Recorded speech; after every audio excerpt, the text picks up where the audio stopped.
शुभ सकाल दर्शक बंधु आज हूँ जुलाई 4 तारिख शुक्रवार। चलतु नजर पकावा आज गुरुत्वपूर्ण खबर उपर से वीडियो को लाइक कर नदेले लाइक करने सहित आम चैनल को सब्सक्राइब करूँ। चलतु आज गुरुत्वपूर्ण खबर उपर नजर पकाइबा। प्रथम खबर शेख हसीना को बड़ झटका शीघ्र गिरफ हेबे भारत में लुचिथिबा बांग्लादेशर पूर्वतन प्रधानमंत्री। बांग्लादेशर पूर्वतन प्रधानमंत्री शेख हसीना को बड़ झटका एबे हसीना रहिबे जेल रे कारण हसीना को 6 मास जेल दंड रे दंडित करा जायछि। अंतर्जातीय अपराध ट्रिब्यूनाल बुधवार बांग्लादेशर बहिष्कृत प्रधानमंत्री को अवमानना मामला रे दंडादेश होइछन्ते बोली खबर मिलिछि। परवर्ती खबर चाषी आसला खुशी खबर एही दिन आसो पीएम किसान 20तम किस्ती टंका। चाषी खुशी खबर आसंता 20 तारिख में किस्ती टंका पठाइबे सरकार। केंद्र सरकार चाषी यही खबर घोषणा करने जाउछन्ति। तेबे जुलाई प्रथम सप्ताह पीएम किसान योजनार 20तम किस्ती मोदी सरकार जारी करिपारन्ति बोली विश्वास करा जाउछि। सरकार 2025 फेब्रुआरी 24 रे एही योजना अधीन 2000 टंकार 19तम किस्ती जारी करथिले। तेबे 20तम किस्ती पय चाषी माने अपेक्षा करिसन्ति। तेबे जुलाई प्रथम सप्ताह पीएम किसान योजनार 20तम किस्ती जारी करा जाय पारे बोली खबर मिलिछि। परवर्ती खबर राज्य रे आउरे 5 दिन जारी रहिबो वर्षा। आसंता काली पय एही सब जिला को ऑरेंज वार्निंग जारी। राज्य रे किछि दिन हला वर्षा जारी अछि। आसंता 6 तारिख पर्यंत यह जारी रहिबार संभावना रहिछि। आंचलिक पाणीपाग विज्ञान केंद्र तरफरो एही सूचना दिया जायछि। पाणीपाग विभाग पक्षरु बुधवार पय सुंदरगढ़ झारसुगुड़ा और संबलपुर जिला को ऑरेंज वार्निंग जारी करा जायतिला। एनै स्वतंत्र रिलीफ कमिश्नर एसआरसी को पक्षरु परामर्श जारी करा जायछि। एसआरसी पक्षरु कहा जायछि जे जो जिला गुड़िक पय ऑरेंज एवं येलो वार्निंग जारी करा जायछि सेठाकार प्रशासन परिस्थिति मुकाबिला पाई सतर्क रुहंतु। वर्षा और वज्रपात समय लोके सतर्कता मूलक पदक्षेप ग्रहण करंतु। जल भर्ती थिबा स्थान को जांतु नाही। प्रबल वर्षार संभावना थिबारु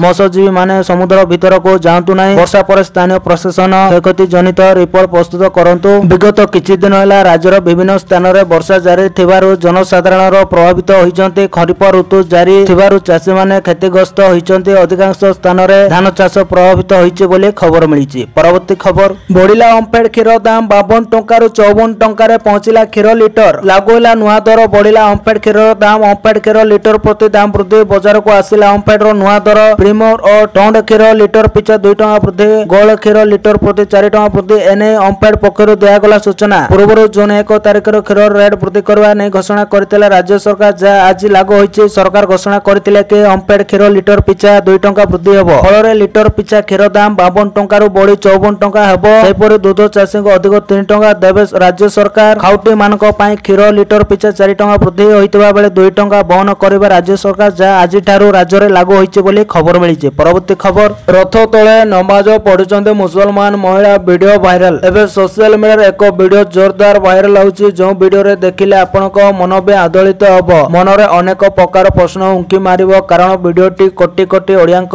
मौळमणि प्रभु श्री जगन्नाथ को नै जून 27 तारिख रे थिला महाप्रभु को रथयात्रा पर्व। एही महान पर्वर वीडियो वर्तमान सोशल मीडिया रे छाउणी होइछि। एहरी मधुर एपर एक वीडियो सामना को आसीछि जाको आपण देखिले आश्चर्य हेबे काहेकिना वीडियोटी रथयात्रा सह जड़ित। चलित वर्षर रथयात्रा किछि अनियमितता दृश्यमान होइतिला। रथयात्रा दिन कालियार नदी घोष आगो को गड़ी नथिला। सिंह द्वार सम्मुख रे सेमिति ठिया होइतिला नदी घोष बोले खबर मिलिछि। परवर्ती खबर रथयात्रा अवसर रे होटल बुकिंग ना रे ठकाई। ऑनलाइन रे होटल बुकिंग करुतले सावधान। फेक वेबसाइट करी ठकईर मायाजाल बिछाउचंती ठक। रथयात्रा अवसर रे सक्रिय रहिछि साइबर ठकई। सूचना अनुसार होटल बुकिंग ना रे ठकई पय करा जाउतबा उद्यम खोला जाइतिबा 34 टी फेक वेबसाइट को टैप करा जाइछि। एथि मध्यर 24 टी को ब्लॉक करा जाइछि। किछि दिन तळे डीओटी देश रे कोटी कोटी मोबाइल यूजर्स को स्किम कार्ड बंद करबा ना रे ठकई रो दूरई रहिबा को कहितिला। दूरसंचार विभाग यार ऑफिशियल एक्स हैंडल माध्यम रे ए विषय रे सूचना प्रदान करितिला बोली खबर मिलिछि। परवर्ती खबर सरकार देले खुशी खबर। पुणी 5 लाख जमाकारी को मिलिबो चिटफंड टंका। आसिला खुशी खबर मिलिबो चिटफंड टंका। क्षुद्र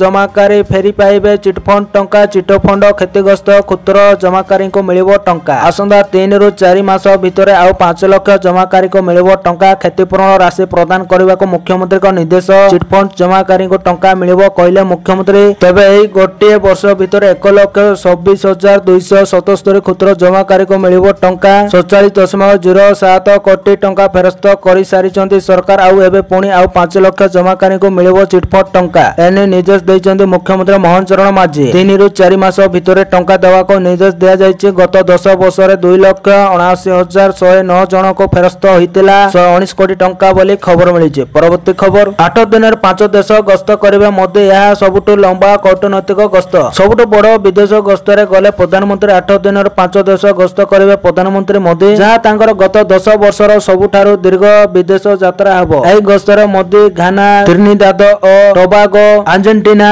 ବ୍ରାଜିଲ ଏବଂ ନାମିବିୟାକୁ ଯିବେ। ଯାତ୍ରାର ମୁଖ୍ୟ ଉଦ୍ଦେଶ୍ୟ ହେଉଛି ବ୍ରାଜିଲରେ ଅନୁଷ୍ଠିତ ହେବାକୁ ଥିବା 17ତମ ବ୍ରିକ୍ସ ଶିଖର ସମ୍ମିଳନୀରେ ଯୋଗଦାନ କରିବା ଏବଂ ବିଶ୍ୱର ଗୁରୁତ୍ୱପୂର୍ଣ୍ଣ ଦକ୍ଷିଣ ଦେଶମାନଙ୍କ ସହ ଭାରତ ସମ୍ପର୍କକୁ ଆହୁରି ଦୃଢ଼ କରିବା ବୋଲି ଖବର ମିଳିଛି। ପରବର୍ତ୍ତୀ ଖବର, 21ରୁ ସଂସଦର ମୌସୁମୀ ଅଧିବେଶନ, ସରକାରଙ୍କ ପ୍ରସ୍ତାବକୁ ରାଷ୍ଟ୍ରପତିଙ୍କ ମଞ୍ଜୁରୀ। ସଂସଦର ମୌସୁମୀ ଅଧିବେଶନ ଜୁଲାଇ 21ରୁ ଅଗଷ୍ଟ 21 ପର୍ଯ୍ୟନ୍ତ ଅନୁଷ୍ଠିତ ହେବ। ଏକ ସରକାରୀ ବିଜ୍ଞପ୍ତିରେ ସଂସଦୀୟ ବ୍ୟାପାର ମନ୍ତ୍ରଣାଳୟ ନିଶ୍ଚିତ କରିଛି ଯେ ଅଗଷ୍ଟ 15 ସ୍ୱାଧୀନତା ଦିବସ ପାଳନ ପୂର୍ବରୁ ପ୍ରସ୍ତୁତି ଏବଂ ସୁରକ୍ଷା ବ୍ୟବସ୍ଥା ପାଇଁ ଅଗଷ୍ଟ 13 ଏବଂ 14ରେ କୌଣସି ଅଧିବେଶନ ହେବ ନାହିଁ। ସଂସଦୀୟ ବ୍ୟାପାର ମନ୍ତ୍ରୀ କିରେଣ ରିଜିଜୁ କହିଛନ୍ତି ରାଷ୍ଟ୍ରପତି ଦ୍ରୌପଦୀ ମୁର୍ମୁ ଏହି ସମୟ ମଧ୍ୟରେ ସଂସଦର ଉଭୟ ଗୃହ ଡକାଯିବା ପ୍ରସ୍ତାବକୁ ଅନୁମୋଦନ କରିଛନ୍ତି। ସଂସଦର ବଜେଟ୍ ଅଧିବେଶନ ଚଳିତ ବର୍ଷ ଜାନୁଆରୀ 31ରେ ଆରମ୍ଭ ହୋଇଥିଲା। 2025ର ପ୍ରଥମ ସଂସଦ ଅଧିବେଶନ ଶେଷ ହେବା ସହିତ ଏପ୍ରିଲ 4ରେ ଲୋକସଭା ଏବଂ ରାଜ୍ୟସଭା ଉଭୟଙ୍କୁ ଅନିଶ୍ଚିତ ସମୟ ପାଇଁ ମୁଲତବୀ ଘୋଷଣା କରାଯାଇଥିଲା। ଅପରେସନ ସିନ୍ଦୁର ପରେ ସଂସଦର ପ୍ରଥମ ଅଧିବେଶନ। ଅପରେସନ ସିନ୍ଦୁର ଉପରେ ଆଲୋଚନା ପାଇଁ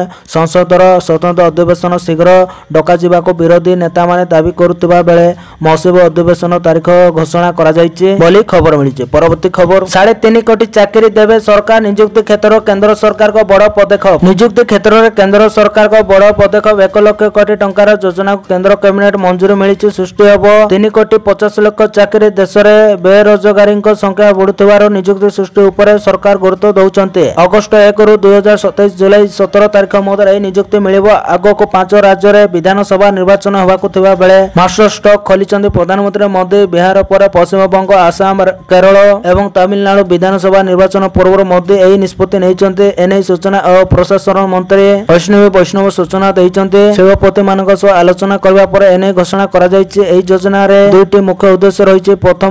ପ୍ରଥମ ଥର ପାଇଁ ଚାକିରି ଖୋଜୁଥିବା ଯୁବପିଢ଼ିଙ୍କ ଉପରେ ଗୁରୁତ୍ୱ ଦିଆଯାଇଛି। ମାସକୁ 1 ଲକ୍ଷ ଟଙ୍କା ପର୍ଯ୍ୟନ୍ତ ଦରମା ଯେପରି ମିଳିବ ସେ ନେଇ ରୋଡମ୍ୟାପ୍ ପ୍ରସ୍ତୁତ କରାଯାଇଛି। ଦ୍ୱିତୀୟରେ ଉତ୍ପାଦନକାରୀ ସଂସ୍ଥାରେ ନିଯୁକ୍ତି ଉପରେ ଗୁରୁତ୍ୱ ଦିଆଯାଇଛି। ଅଧିକ ନିଯୁକ୍ତି ସୃଷ୍ଟି କରିବା ପାଇଁ ସରକାରଙ୍କ ତରଫରୁ ନୂଆ ନିଯୁକ୍ତଙ୍କୁ 2 ବର୍ଷ ପାଇଁ 3,000 ଟଙ୍କା ପର୍ଯ୍ୟନ୍ତ ବୋନସ ମିଳିବ ବୋଲି ଖବର ମିଳିଛି। ପରବର୍ତ୍ତୀ ଖବର, ମୁଖ୍ୟମନ୍ତ୍ରୀଙ୍କ ବଡ଼ ଘୋଷଣା। ବରିଷ୍ଠ ନାଗରିକଙ୍କୁ ପ୍ରତି ମାସରେ ମିଳିବ 3,000 ଟଙ୍କା। ରାଜ୍ୟ ସରକାରଙ୍କ ବଡ଼ ଘୋଷଣା। ବରିଷ୍ଠ ନାଗରିକଙ୍କ ପାଇଁ ମାସିକ ଆର୍ଥିକ ସହାୟତା ବୃଦ୍ଧି କରିବାକୁ ଘୋଷଣା କରିଛନ୍ତି ରାଜ୍ୟ ସରକାର। ଏହା ଅଧୀନରେ 60ରୁ 69 ବର୍ଷ ବୟସର ଲୋକଙ୍କ ପାଇଁ ସହାୟତା ରାଶି 2,000 ଟଙ୍କାରୁ 2,500 ଟଙ୍କା ବୃଦ୍ଧି କରାଯାଇଛି। ଯେତେବେଳେ 70 ବର୍ଷରୁ ଅଧିକ ବୟସର ଲୋକଙ୍କୁ ପ୍ରତି ମାସରେ 3,000 ଟଙ୍କା ମିଳିବ। ସେ କହିଛନ୍ତି 60ରୁ 69 ବର୍ଷ ବୟସର ବରିଷ୍ଠ ନାଗରିକଙ୍କ ପାଇଁ ମାସିକ ସହାୟତା 2,500 ଟଙ୍କା ବୃଦ୍ଧି କରାଯାଉଛି ଏବଂ 70 ବର୍ଷରୁ ଅଧିକ ବୟସର ବ୍ୟକ୍ତିମାନେ ଏବେ ପ୍ରତି ମାସରେ 3,000 ଟଙ୍କା ପାଇବେ ବୋଲି ଖବର ମିଳିଛି। ପରବର୍ତ୍ତୀ ଖବର, 9ରେ ଆକାଉଣ୍ଟକୁ ଆସିବ ସୁଭଦ୍ରା ଟଙ୍କା। ସରକାର ପଠାଇବେ ତୃତୀୟ କିସ୍ତି ଟଙ୍କା। ରାକ୍ଷୀ ପୂର୍ଣ୍ଣିମାରେ ମିଳିବ ସୁଭଦ୍ରା ଯୋଜନାର ତୃତୀୟ କିସ୍ତି ଟଙ୍କା। ଅଗଷ୍ଟ 9 ତାରିଖରେ ମିଳିବ ସୁଭଦ୍ରା ଟଙ୍କା। ସୁଭଦ୍ରା ସୋସାଇଟିର 4ଥ ପରିଚାଳନା ପରିଷଦ ବୈଠକରେ ଏନେଇ ଦିଆଯାଇଥିବା ପ୍ରସ୍ତାବ ଗୃହୀତ ହୋଇଥିବା ସୂଚନା, ଯେଉଁଥିରେ ଅଗଷ୍ଟ 9ରେ ତୃତୀୟ କିସ୍ତି ପ୍ରଦାନ ପ୍ରସ୍ତାବକୁ ଅନୁମୋଦନ କରାଯାଇଛି। ଆଗାମୀ ଦିନରେ ସୁଭଦ୍ରା ସର୍ଭେରେ ସାମିଲ ହୋଇପାରିବେ କଲେଜ ଛାତ୍ରୀ। ଆଜି ବସିଥିବା ବୈଠକରେ ନିଷ୍ପତ୍ତି ପୂର୍ବରୁ ସୁଭଦ୍ରା ହିତାଧିକାରୀ ଯେଉଁମାନେ ଟଙ୍କା ପାଇବାରୁ ବଞ୍ଚିତ ଅଛନ୍ତି ସେମାନଙ୍କ ପାଇଁ ସର୍ଭେ ହେବ ବୋଲି କହିଥିଲେ ଉପମୁଖ୍ୟମନ୍ତ୍ରୀ ପ୍ରଭାତୀ ପରିଡ଼ା। ସୁଭଦ୍ରା ହିତାଧିକାରୀ ସମ୍ପର୍କରେ ସର୍ଭେରେ କଲେଜ ଛାତ୍ରୀ ମଧ୍ୟ ସାମିଲ ହୋଇପାରିବେ ବୋଲି ବୈଠକରେ ନିଷ୍ପତ୍ତି ହୋଇଛି। ଯେଉଁମାନେ ଯୋଗ୍ୟ ସେମାନଙ୍କୁ ସୁଭଦ୍ରା ଟଙ୍କା ମିଳିବ ବୋଲି ଖବର ମିଳିଛି। ପରବର୍ତ୍ତୀ ଖବର, କମିଲା ଗ୍ୟାସ୍ ରେଟ୍। ଏଲପିଜି ସିଲିଣ୍ଡର ସମ୍ପର୍କରେ ଏକ ବଡ଼ ଘୋଷଣା କରାଯାଇଛି। ଏହା ଏଲପିଜି ବ୍ୟବହାରକାରୀଙ୍କ ପାଇଁ ଏକ ଖୁସି ଖବର ନେଇ ଆସିଛି। ଏଲପିଜି ସିଲିଣ୍ଡରର ମୂଲ୍ୟରେ ଏକ ବଡ଼ ପରିବର୍ତ୍ତନ ଦେଖିବାକୁ ମିଳିଛି। ପ୍ରତି ମାସର ପ୍ରଥମ ତାରିଖରେ ତୈଳ ବିପଣନ କମ୍ପାନୀଗୁଡ଼ିକ ଗ୍ୟାସ୍ ସିଲିଣ୍ଡରର ମୂଲ୍ୟ ସଂଶୋଧନ କରିଥାନ୍ତି। ଚଳିତ ମାସରେ ଏଲପିଜି ସିଲିଣ୍ଡରର ମୂଲ୍ୟ ହ୍ରାସ କରିବାକୁ ନିଷ୍ପତ୍ତି ନିଆଯାଇଛି। କମ୍ପାନୀଗୁଡ଼ିକ 19 କିଲୋଗ୍ରାମ ବାଣିଜ୍ୟିକ ଏଲପିଜି ସିଲିଣ୍ଡରର ମୂଲ୍ୟ 58.50 ଟଙ୍କା ହ୍ରାସ କରିଛନ୍ତି। ତେବେ 14.2 କିଲୋଗ୍ରାମ ଘରୋଇ ଏଲପିଜି ସିଲିଣ୍ଡରର ମୂଲ୍ୟରେ କୌଣସି ପରିବର୍ତ୍ତନ ହୋଇନାହିଁ ବୋଲି ଖବର ମିଳିଛି। तो धन्यवाद दर्शक बंधु मैंने ए आज अनेक गुरुत्वपूर्ण खबर वीडियोटी जदि भल लगी लाइक करने सहित आम चैनल को सब्सक्राइब करके पाखर बेल आइकन को प्रेस कर ऑल उपर सेट करके रखुँ जहाँद्वारा जब भी जेकोसी लेटेस्ट ब्रेकिंग न्यूज ओडिशार प्रति खबर सर्वप्रथम जानीपारे। धन्यवाद।